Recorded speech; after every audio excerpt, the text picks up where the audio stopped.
আসসালামু আলাইকুম, সকলকে টেক বাংলা ইউটিউব চ্যানেলের পক্ষ থেকে স্বাগত জানাচ্ছি। আজকে আমরা যে বিষয়টি আপনাদেরকে দেখাচ্ছি সেটা হচ্ছে বিদ্যুৎ চলে যাওয়ার পরে আপনারা কিভাবে আপনাদের ওয়াইফাই রাউটারটি চালাবেন সেই বিষয়টি আপনাদেরকে দেখাবো।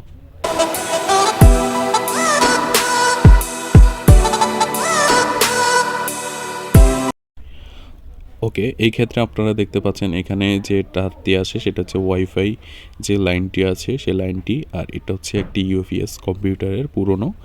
এই ইউপিএসটিকে আমি কাজে লাগিয়েছি। এখানে দেখতে পাচ্ছেন এখন কিন্তু বিদ্যুৎ নাই, বিদ্যুৎবিহীন কিন্তু আমার ওয়াইফাই রাউটারটি চলছে।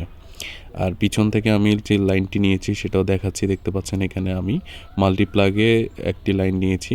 আর এটা হচ্ছে আমার বিদ্যুৎ সাপ্লাই, এটা হচ্ছে আপনার এসি। এখান থেকে আপনার ইউপিএসটি চার্জ হবে। এই ক্ষেত্রে আমি 6 ভোল্টের একটি ব্যাটারি ব্যবহার করেছি, যেহেতু আমার ইউপিএসটি প্রথম অবস্থায় নষ্ট ছিল। সেই নষ্ট ইউপিএসটিকে ঠিক করার জন্য জাস্ট আমি ব্যাটারিটি পরিবর্তন করেছি। দেখতে পাচ্ছেন এখানে মাল্টিপ্লাগে ইউপিএস থেকে আপনার ডিসি লাইন সাপ্লাই দিচ্ছে।